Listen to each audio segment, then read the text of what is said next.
بسم اللہ الرحمن الرحیم۔ نبی کریم صلی اللہ علیہ وسلم نے ارشاد فرمایا کہ جو بندہ صبح میں اور شام میں یہ کلمات 3 مرتبہ پڑھ لے، رضیت باللہ ربا وبالاسلام دینا وبمحمد صلی اللہ علیہ وسلم نبیا ورسولا، تو اللہ تعالیٰ نے اپنے اوپر لازم کر لیا الا کان حقا علی اللہ ان یرضیہ یوم القیامہ، کہ اللہ تعالیٰ اس بندے کو قیامت کے دن راضی کر دیں گے، خوش کر دیں گے، اتنا نوازیں گے۔ تو تھوڑے سے وقت میں 3 مرتبہ یہ کلمات پڑھنے پر اللہ تعالیٰ قیامت کے ہولناک دن میں اس بندے کو خوش کر دیں، اس سے بہترین سرمایہ اور کیا ہو سکتا ہے۔ اسی طریقے سے نبی کریم صلی اللہ علیہ وسلم نے ارشاد فرمایا، جو شخص صبح میں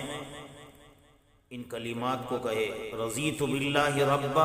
وبالاسلام دینا وبمحمد صلی اللہ علیہ وسلم نبیا ورسولا، تو فرمایا انا الزعیم، کہ میں اس چیز کی ذمہ داری لیتا ہوں، اپنی ذمہ داری پر، لآخذن بیدہ، اس کا ہاتھ پکڑ کر کے، حتی ادخلہ الجنہ، تو اسے جنت کے اندر داخل کر دوں، حتی ادخلہ الجنہ، یہاں تک کہ اس بندے کو ہاتھ پکڑ کر کے جنت میں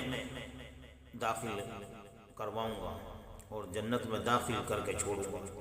تو قیامت کے دن ہولناک مناظر جب ہوں گے، رسول اکرم صلی اللہ علیہ وسلم ذمہ داری لیتے ہیں، لآخذن بیدہ،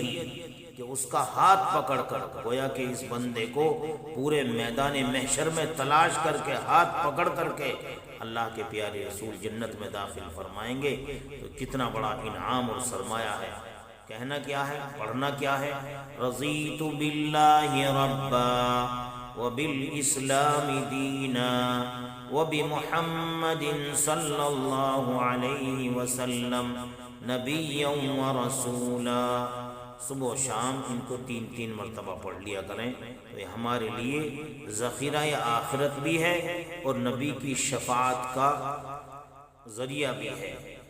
ایک حدیث پاک میں ہے، جو رضیت باللہ ربا وبالاسلام دینا وبمحمد صلی اللہ علیہ وسلم نبی ورسولا، ان کلمات کو پڑھے، وجبت لہ الجنہ، اللہ تعالیٰ نے اس بندے کے لیے جنت واجب کر دی۔